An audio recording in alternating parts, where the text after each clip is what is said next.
Ito ang dress-up model ng Tarragona Place. Tara, tingnan natin. Meron tong living area,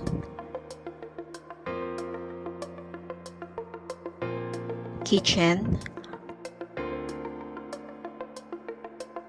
toilet and bath,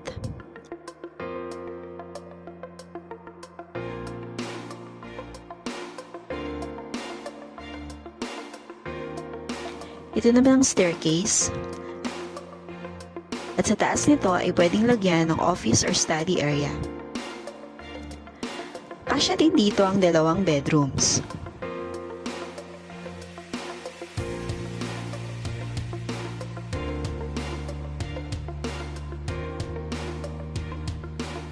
Bare type ang turnover nito kaya nasa sayo kung paano mo pagagandahin ang unit mo.